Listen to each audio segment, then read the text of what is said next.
Ce budget reflète globalement, devrait normalement être équilibré. Mais dans la réalité, il n'est jamais équilibré. Et j'aimerais dire aussi, d'une façon générale, que nous pouvons tolérer un déficit, on le voit dans à peu près toutes les communes, de 1 à 2% dans notre budget. Alors, qu'en est-il du budget pour cette année? Eh bien, très globalement, je vous donne ces chiffres, je vous les redonnerai sous forme de tableau tout à l'heure. Le total des charges, c'est 147 millions. Le total des revenus, 144 millions. Et donc, l'excédent de charges, c'est environ 3 millions. Et si on réfère ceci au total des charges, on sait que si on veut avoir 2% de déficit, ben c'est environ 3 millions.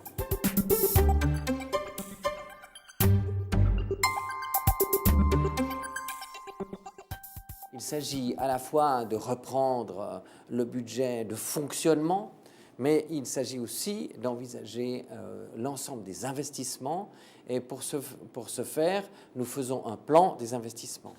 Et en corollaire à cela, comme la plupart des investissements ne seront pas couverts par l'autofinancement, nous devons réfléchir au plafond d'endettement, qui est une exigence de l'État. Chaque commune définit son plafond d'endettement. Donc on a 3 aspects, le budget courant, le plan des investissements et le plafond d'endettement.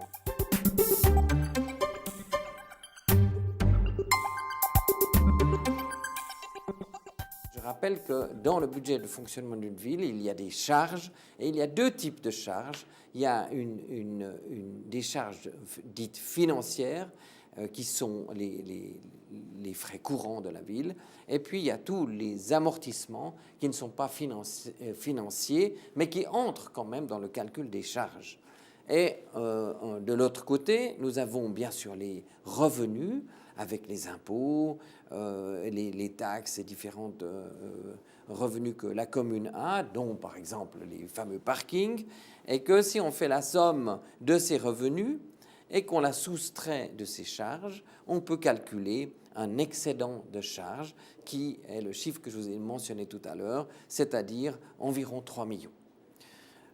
Maintenant, comment est-ce qu'on calcule l'autofinancement? Bien, je rappelle toujours que cet autofinancement consiste à mesurer la part. L'autofinancement, qu'est-ce que c'est? C'est l'argent qui reste dans la caisse une fois que toutes les factures sont payées. Et sur le schéma que vous avez ici, on voit bien comment il est calculé. Et c'est un chiffre clé par rapport à nos investissements. Il est de 5,5 millions dans ce budget tel que nous vous le présentons ce soir.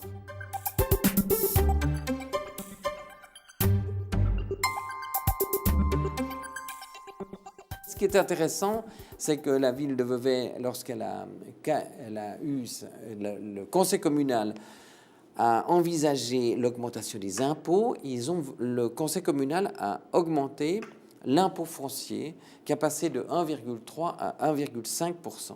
Et ça explique pourquoi nous avons pu rajouter à nos impôts 900 000 francs.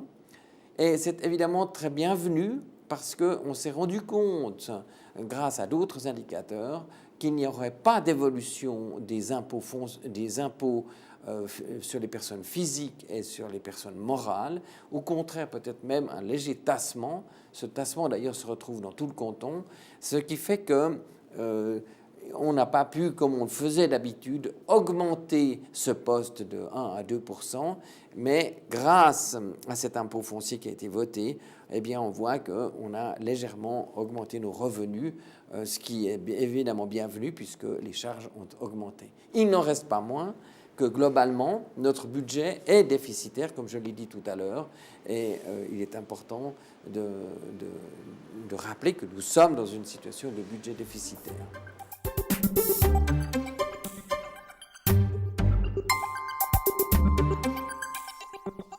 Il précise dans quel domaine il va faire des investissements et avec quelle priorité, si vous voulez. Et dans le fond, si on regarde le document des plans des investissements, il comprend 4 chapitres, mais c'est surtout les 3 premiers chapitres qui sont importants, à savoir les objets votés en cours de réalisation. Et lorsque nous faisons la somme des objets votés en cours de réalisation, nous remarquons que le montant ascende à 70 millions. Si nous prenons les nouveaux objets à engager, le montant ascende à 82 millions. Et si on prend enfin les objets mis à l'inventaire des investissements futurs, c'est vraiment se projeter très loin, on note un montant de 17 millions. Bien, le total des investissements auxquels nous avons pensé est de 169 millions, disons 170 millions. À ces 170 millions, on doit soustraire bien sûr la part d'autofinancement, qui est de l'argent que nous pouvons mettre pour ces investissements, et en faisant un calcul le plus soft possible, c'est-à-dire le plus près possible de la réalité la moins bonne, si j'ose dire, eh bien nous arrivons pour cette période à un montant de 36 millions. Donc, le solde à financer par emprunt est de 134 millions. Alors, vous me direz, maintenant, il faut nous parler du plafond d'endettement. C'est-à-dire, est-ce qu'une commune peut augmenter constamment sa dette et quelles sont les limites que propose l'État à ce propos?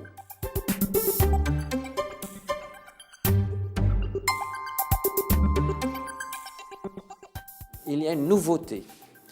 Jusqu'à maintenant, nous avons parlé d'un plafond d'endettement brut. Comment se définit le plafond d'endettement brut? Il prend simplement la dette globale que nous avons, qui aujourd'hui est de 184 millions, et on la réfère au revenu courant. Et en référant ce montant de la dette brute au revenu courant, 131 millions, on arrive à un chiffre, un indicateur de 140%. Or, l'État impose aux communes d'avoir un indicateur, que cet indicateur soit en dessous de 250%. Donc aujourd'hui, nous sommes à plus, pas tout à fait, à plus de la moitié de l'indicateur proposé par l'État, qui est donc de 250%. Donc si vous voulez, on se rapproche de cet indicateur limite. Maintenant, si je prends l'endettement net, qu'est-ce que c'est que l'endettement net? L'endettement net, la théorie qui est derrière la notion de l'endettement net est de dire, bien sûr, vous avez un endettement, bien sûr, vous avez une dette, mais il est quand même normal que vous teniez compte de votre, entre guillemets, fortune. Et cette fortune, c'est ce qu'on appelle le patrimoine financier. Et donc, de l'endettement brut, ceci dit de façon simple, pour ne pas entrer dans les détails, nous soustrayons le patrimoine financier de la ville. Et on voit que, à ce moment-là, en soustrayant de la dette brute le patrimoine financier, on arrive à un endettement net de 66,7 millions. Il est référé à ce qu'on appelle les revenus fiscaux et autres revenus non affectés, c'est-à-dire, encore une fois, par exemple, le parking, et on arrive à un montant de 75,7 millions. Si maintenant on calcule ce ratio entre cet endettement net et ces revenus fiscaux, qui sont des revenus que la ville prélève et touche, eh bien on arrive à un rapport de 88%. Et donc, cet indicateur, si on le réfère aux exigences de l'État, qui est de 250%, on voit que cet indicateur nous montre que notre situation financière, de ce point de vue, n'est qu'à un tiers, si vous voulez, de l'indicateur proposé par l'État. Il y a un instant, je vous ai indiqué que le total des investissements qu'on pourrait imaginer, encore une fois, pour la ville, pour la législature 2016-2021, est de 133 millions. Ces 133 millions doivent se rajouter à la dette actuelle, qui est 185 millions, et nous aurions donc un endettement prévisible à la fin 2021 de 318 millions. Alors, je réfère ces 318 millions aux recettes, je réfère ces 318 millions à nos revenus, et en faisant ce calcul que je vous ai fait tout à l'heure à propos de l'endettement, j'arrive à un montant de 228%. Et je vous ai dit tout à l'heure que l'État tolère un 250% maximum en tenant compte de l'endettement net référé aux revenus de la ville.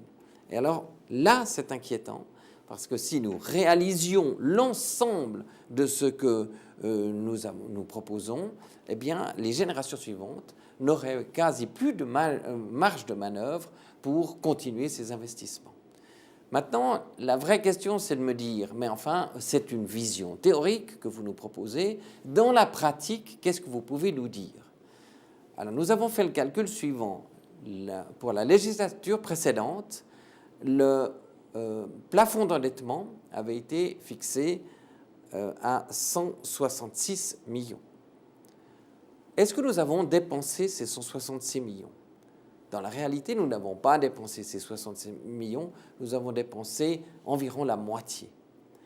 Ce qui nous indique que pour différentes raisons, dont en particulier la raison que le collège n'a pas été réalisé, les dépenses envisagées au moment de la constitution du plafond d'investissement sont nettement moindres durant l'écoulement de cette législature.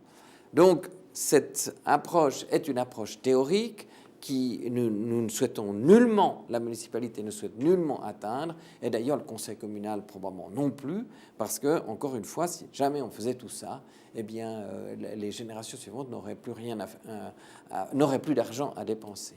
Donc, c'est ça le message que je voulais donner aujourd'hui, c'est-à-dire que nous avons fait toutes les démarches pour le plan des investissements, pour faire un inventaire le plus complet, mais il ne faut pas s'affoler, nous n'allons pas nullement réaliser l'ensemble de ce plan des investissements, mais par contre, c'était un aide-mémoire pour nous dire, ben voilà où on en est, voilà ce qu'il faudrait faire, et surtout pour déterminer des priorités par rapport à ces investissements. En outre, il faut bien dire que la municipalité cherche d'autres manières de financer certains travaux, en particulier par des démarches privées publiques, démarches par exemple très bien initiées par la ville de Lausanne, qui a fait plusieurs objets qu'il a financés ainsi, en les extrayant, si vous voulez, de l'endettement direct de la ville.